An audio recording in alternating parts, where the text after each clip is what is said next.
Eliot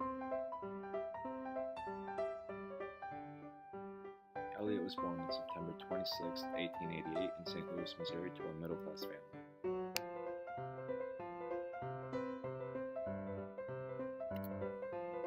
When Eliot was only 25, he moved to Kensington, England, where he died on January 4, 1965. He had a number of occupations beside poetry. He was also a dramatist, literary critic, and an editor. Eliot was a very smart individual. He received an A.B. and a Ph.D. in philosophy from Harvard University. Ezra Pound is the man who discovered Eliot's poetic genius. Once he discovered Eliot, he worked tirelessly to publish Eliot's work. Eliot went on to win the Nobel Prize in Literature in 1948 and the Order of Merit in the same year. Why did T.S. Eliot begin writing poetry? He had to overcome physical limitations as a child. Struggling from congenital double inguinal hernia, he could not participate in many physical activities. This prevented him from socializing with his peers. During this isolation, his love for literature began to develop. Eliot has also credited his hometown with fueling his literary vision. It is self-evident that St. Louis affected me more deeply than any other environment has ever done. I feel that there is something in having passed one's childhood beside the big river which is incommunicable to those who have not. I consider myself fortunate to have been born here rather than in Boston or New York or London.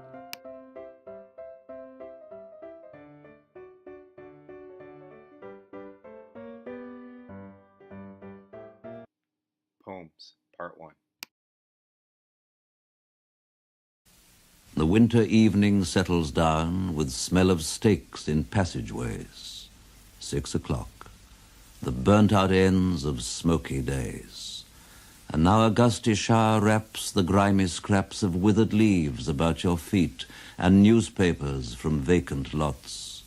The showers beat on broken blinds and chimney pots, and at the corner of the street a lonely cab horse steams and stamps. And then the lighting of the lamps. The morning comes to consciousness of faint stale smells of beer from the sawdust-trampled street, with all its muddy feet that press to early coffee stands. With the other masquerades that time resumes, one thinks of all the hands that are raising dingy shades in 1,000 furnished rooms. You tossed a blanket from the bed. You lay upon your back and waited. You dozed and watched the night revealing the 1,000 sordid images of which your soul was constituted. They flickered against the ceiling. And when all the world came back and the light crept up between the shutters and you heard the sparrows in the gutters, you had such a vision of the street as the street hardly understands. Sitting along the bed's edge where you curled the papers from your hair or clasped the yellow soles of feet in the palms of both soiled hands.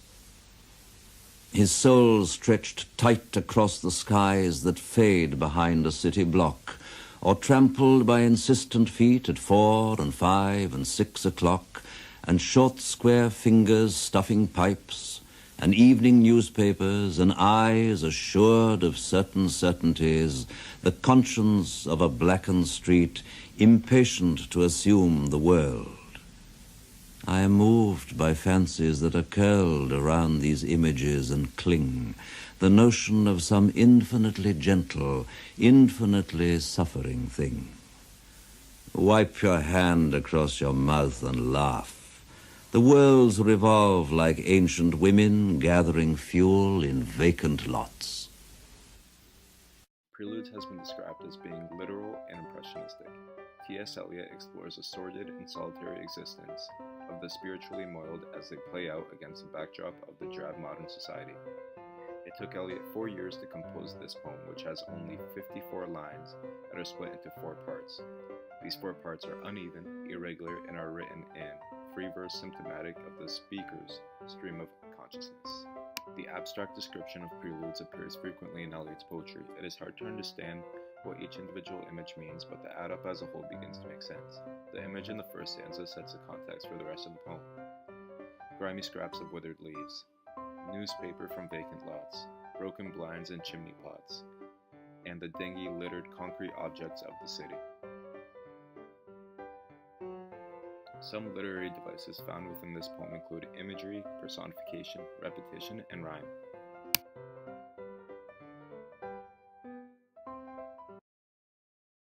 Poems, Part 2.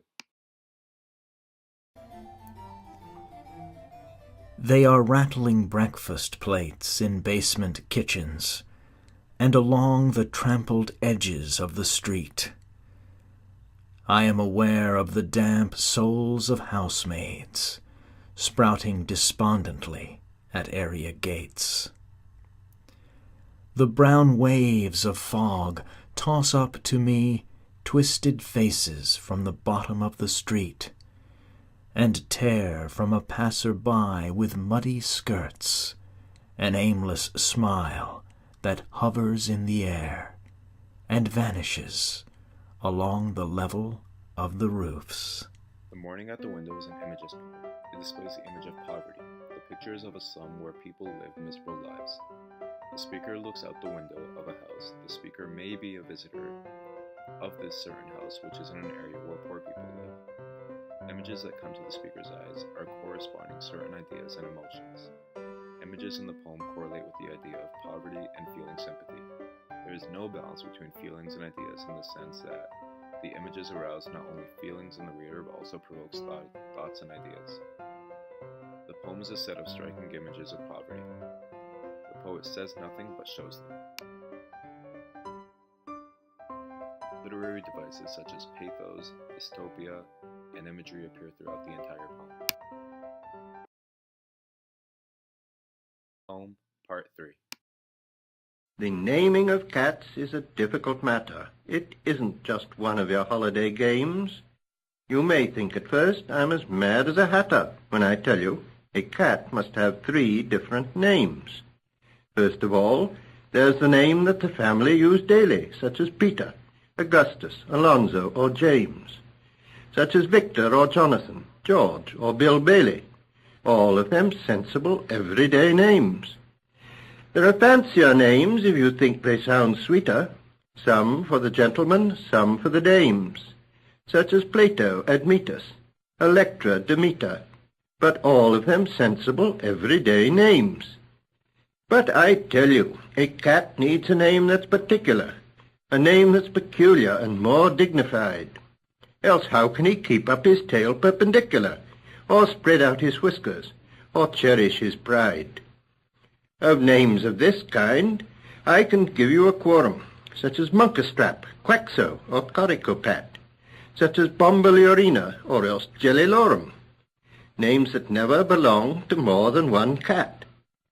But above and beyond, there's still one name left over, and that is the name that you never will guess, the name that no human research can discover, but the cat himself knows and will never confess. When you notice a cat in profound meditation, the reason, I tell you, is always the same. His mind is engaged in a rapt contemplation of the thought of the thought of the thought of his name, his ineffable, effable, and ineffable, deep and inscrutable, singular name. At its basic level, the naming of cats talks about how cats have 3 different names. At a deeper level, the poem talks about the identity and how people present themselves differently to the general public, their family, and to themselves when they are all alone. In the poem, the first cat possesses an everyday name. All the names are sensible, everyday names that carry no deeper meaning. This is a self we let everyone see, our most public self. The second name a cat possesses is rather particular and more dignified. This name is more individual and specified towards the one cat. The name does not belong to any other cat, it recognizes one's uniqueness. This is the self we allow our friends and family to see. This name reveals our uniqueness, such as talents, desires, likes, dislikes, etc. The third name a cat possesses is a name that nobody but the cat will ever know. This is a self we only let ourselves see, such as our hidden desires, fears, dreams, beliefs, etc. Literary devices in this poem include allusion, rhyme scheme, simile, personification, repetition, and anphora. Allusion in line 3 occurs when the speaker states, "You You may think at first I'm as mad as a hatter. Eliot 3. The speaker alludes to Alice in the Wonderland. There is also an example of a simile in line 3 when the speaker compares himself to the hatter. The rhyme scheme of the poet is A, B, A, B, C, D, C, D, E, F, E, F. And at the end, it is A, B, B, A. Personification occurred in this poem when the speaker states, "But the cat himself knows and will never confess." Eliot 24. The speaker uses confession, a term usually associated with humans, on cats. Although cats are not inanimate, some may still believe personification has been utilized. Repetition has also played a role within this poem. The speaker says, all of them sensible everyday names, Eliot 8 and 12. Twice, and they repeat of the thought, Eliot 28, multiple times in the same line. Lastly, anaphora occurred when the speaker used such as in Eliot 6 through 7, 11, and 18 through 19. Thank you.